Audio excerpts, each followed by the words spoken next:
dinâmico e desafiador. O tempo mostra que as organizações atravessam um momento ímpar para a qualificação de processos e de pessoas. Vamos conferir mais sobre isso? Bora lá! O nosso bate-papo dessa tarde vai ser com o professor e também palestrante Jean Matos, que vai explicar um pouquinho mais pra gente como que deve ser o profissional do futuro para você se preparar, com certeza. Tudo bem, Jean? Boa tarde. Oi, Núbia, tudo bem? Boa tarde. Muito feliz por estar aqui com vocês e poder contribuir aí com os ouvintes. Então, eu quero que você fale pra gente, Jean, o que esperar do mercado de trabalho no futuro. A gente espera profissionais que tenham habilidades equilibradas em técnica e comportamento. Se a gente olhar hoje para o cenário como um todo, nós estamos vendo 3 características importantes nesse mercado de trabalho, sociedade como um todo, família e igreja. Tudo está mais rápido, mais inteligente e mais dinâmico. Eu costumo sempre dizer assim nas palestras, treinamentos, como é que a gente assistia filme há 7 anos atrás? Como que a gente fazia nossa relação bancária há 5 anos atrás? Tudo está cada vez mais rápido, mais inteligente e mais dinâmico. O profissional do futuro demanda rapidez, inteligência e dinamicidade. Então, se nós olharmos para esses 3 contextos, vou dar um exemplo meu. Eu dou aula na universidade desde 2009. Eu aprendi a dar aula escrevendo no quadro de costa para o aluno. Hoje o professor já não faz mais isso. De 2009 para cá. E a pandemia pressionou mais isso ainda. Então o quadro, ele era há pouco tempo atrás um elemento central da sala de aula e hoje ele não é mais. Então todas as profissões e todas as características de mercado têm seguido essas 3 toadas: rapidez, inteligência e dinamicidade. Esse é o mercado do futuro. E bacana que você comentou isso com a gente, Jean, porque até a gente vê nas escolas, agora ensino fundamental, até as crianças já não tem aquela coisa tradicional do professor escrevendo o quadro, enfim. Então já começa por aí uma mudança também no ensino que eles estão tendo, né? Absolutamente. Nós temos que preparar as crianças para um futuro diferente. Costumo dizer o seguinte, o que nos trouxe até aqui não vai nos levar para frente. O sucesso do passado não garante o sucesso do futuro. E o que acontece? O nosso futuro ele é dotado de muita tecnologia. Só que, obviamente, eu não vou ser aqui o futurólogo dizendo que só tecnologia, de maneira nenhuma. É um equilíbrio entre tecnologia e pessoas, porque tem pessoas por trás da tecnologia, né? Mas, claro, nós precisamos inserir cada vez mais as pessoas, os idosos, as crianças nesse mundo tecnológico, porque o nosso acesso à informação, hoje, por exemplo, o trabalho remoto cresce a uma velocidade inimaginável. Obviamente a pandemia empurrou isso, mas isso já iria acontecer. Então nós vemos este cenário de velocidade rápida e, claro, desde criança, os nossos pequenos, hoje eu tenho 2 filhos, e eles já, por mais que a gente não dê tanto acesso à internet, eles já estão com o dedinho assim. E já como que a gente tem que falar então só as principais diferenças do profissional tradicional e o profissional do futuro? O profissional, até pouco tempo atrás, tinha-se muita estabilidade. Veja como era normal você encontrar pessoas que trabalhavam 35 anos na mesma empresa. Nós tínhamos um contexto, um cenário de estabilidade nas carreiras, nos negócios. O que nós temos hoje? Hoje nós temos empregabilidade. A pessoa trabalha num local, empreende pelo Instagram, faz uma atividade externa então as pessoas se tornaram empreendedoras da sua própria carreira. Então eu percebo que um profissional deste presente e futuro é essa pessoa que sabe se adaptar facilmente, rapidamente, aos cenários que mudam rapidamente. Agronegócio, por exemplo. No começo desse ano foi homologada uma nova profissão, piloto de drone agrícola. Até pouco tempo atrás não tinha essa profissão, não existia e passa a existir. Quem é o profissional do agro hoje? Adaptável, tecnológico, rápido. Então eu vejo o seguinte, nós estamos vivendo um momento, Núbia, que é mais importante desaprender coisas do que até propriamente dito aprender. O que me trouxe até aqui não me levará para frente. Claro que isso eu não quero dizer que a gente tem que desprezar o passado de maneira nenhuma, falar mal do passado de forma nenhuma. Mas ele nos trouxe até aqui e foi super importante. Agora, daqui para frente, eu preciso ter caminhos diferentes. Então, Jean, como lidar com essa nova realidade que está vindo agora no presente e futuramente também? A forma que a gente precisa encarar isso é de uma maneira de quebra de paradigmas. Nós precisamos entender que não cabe em lugar nenhum pessoas que dizem assim, mas é que aqui sempre foi feito assim. É assim, não muda e pronto, final, né? Isso. Precisamos entender que existem maneiras diferentes de se fazer, maneiras diferentes de se pensar. Tudo que a gente constrói, existe uma forma diferente de se fazer também. E está tudo certo, são olhares, são óticas diferentes. Então eu vejo que como lidar com isso? é conseguir consigo próprio quebrar paradigmas e olhar para os cenários e interpretar que eu preciso criar adaptações. Eu preciso ser um ser humano mais flexível a entender que eu vou crescer. O meu negócio vai crescer, para quem é empresário está ouvindo, a partir do momento que eu me adapto. Tem uma frase do Charles Darwin que eu gosto muito, que é: não é o mais forte que sobrevive e nem o mais inteligente, mas é o que melhor se adapta às mudanças. Então a capacidade de adaptação eu acho que é o que mais nós temos que fazer nesse cenário para nos manter e, sobretudo, crescer.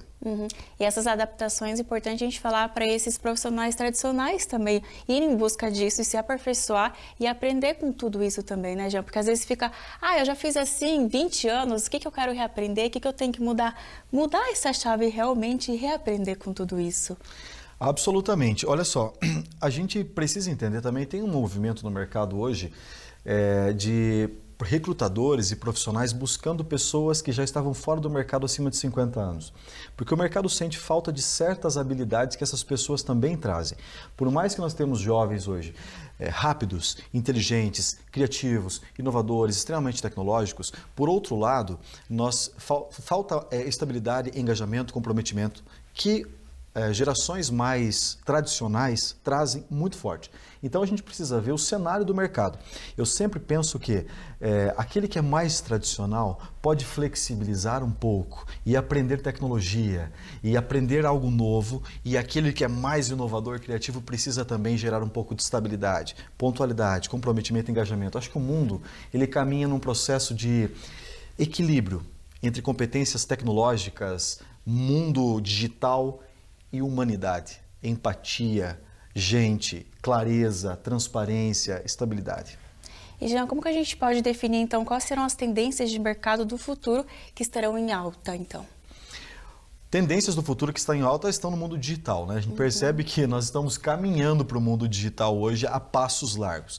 Eu estava recentemente numa feira no Pará, fazendo um ciclo de palestra, e eles estão apresentando equipamentos autônomos que hoje o produtor rural fica sentado na área dele, tomando um chimarrão e operando o maquinário agrícola via smartphone. Isso é uma realidade no Brasil já. Sensores eletroquímicos que ficam no solo já mandando informações sobre nutrientes, sem necessidade de ir lá e ter que fazer uma análise de solo. Na área de tecnologia, não lembro a última vez que fui ao banco, por exemplo. Então, as tendências de mercado, é óbvio que nós não temos como sair do mundo digital. Elas estão ali. A minha empresa precisa estar na internet. Cada vez mais uma pessoa vai contratar um jardineiro e vai no Instagram e digitar assim, jardinagem em Toledo. Ninguém mais vem morar numa cidade e vai andar pelas ruas procurando uma imobiliária. Ele vai no Facebook, no Instagram, no Google e digitar. Então, a primeira coisa eu preciso acordar para a avenida da internet e estar lá, obviamente. Agora, eu vejo como uma tendência, aquilo que é normal para nós, que deveria ser normal, uma tendência importantíssima é a conexão humana. Quando uma empresa, uma pessoa consegue criar uma experiência diferente para o cliente, uma experiência para o seu consumidor, humana, nós estamos tendo pessoas assim encantadíssimas com isso, porque nós praticamente nessa transformação digital perdemos um pouco o pé da conexão. Então parece que a gente está num redemoinho, nós dois aqui conversando e voltando sempre ao mesmo ponto, e é isso. Na verdade, nós precisamos hoje de empresas que têm um pé gigantesco na tecnologia, rápido, veloz, que melhore a vida das pessoas e, por outro lado, ao mesmo tempo, na mesma intensidade, ser humana. Isso que você comentou com a gente até recentemente, a gente mostrou uma matéria aqui no Ver Mais, de uma empresa lá de Londrina trazendo realidade virtual para o homem do campo também. Então, em qualquer lugar que ele está, ele coloca essa realidade virtual, que era através de um óculos, e consegue ver o solo, o manejo, produzir ali certinho. Então, poxa, como que a gente já pensar numa coisa dessa 5 anos atrás? Nunca queria imaginar. Então, pensar como que vai ser daqui 5 anos, como vai estar tudo isso? Você falou do agro, vou dar já que nós estamos falando aqui de tecnologia, de mundo do futuro, um dado super importante. O Brasil vai ser um dos países que mais vai inovar na agricultura nos próximos 5 anos. O dado fortíssimo disso a média de idade do produtor rural brasileiro hoje é 46 anos. É a menor média de idade do mundo. A média de idade do produtor americano, por exemplo, é 58 e do Reino Unido 66. Isso significa que nós estamos em baixa, estamos descendo essa média de idade, porque muitos jovens perceberam que literalmente o agro é tech, pop, tudo. E possivelmente ele pode construir uma carreira grandiosa na própria propriedade. Então a gente percebe que nos próximos 5 anos nós teremos uma avalanche gigantesca de tecnologia no agro, dado uma situação como essa. E, Jean, como que estão esses profissionais do futuro? Eles devem estar atentos e se mudar e se preparar para isso como um todo. Uma das coisas mais importantes que eu vejo, independente da função da pessoa, você precisa saber se comunicar. A comunicação, ela é um pilar fortíssimo desse profissional do futuro. Sabe por quê? Porque hoje uma pessoa que tem uma pequena loja de confecções, ela precisa estar na internet. Mas ela precisa abrir o celular, olhar para a câmera e dizer para o consumidor dela, para o cliente dela: bom dia, tudo bem? Olha só o que eu trouxe de interessante para você hoje, com empatia, com clareza. Não pode ter vergonha.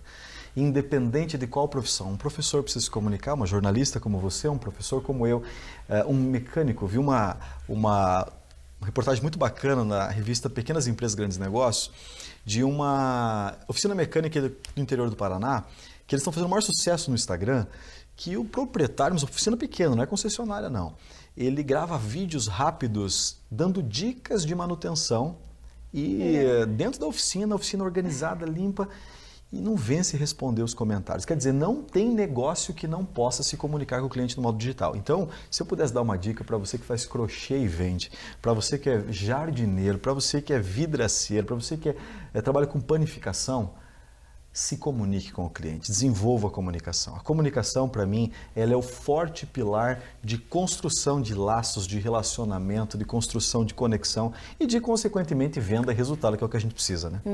E não ficar adiando, né, Jean? Porque às vezes essa vergonha, esse medo, essa questão, mas eu tenho que ir para o digital, tenho que ir para o marketing digital, sim, é uma tendência que vem com tudo.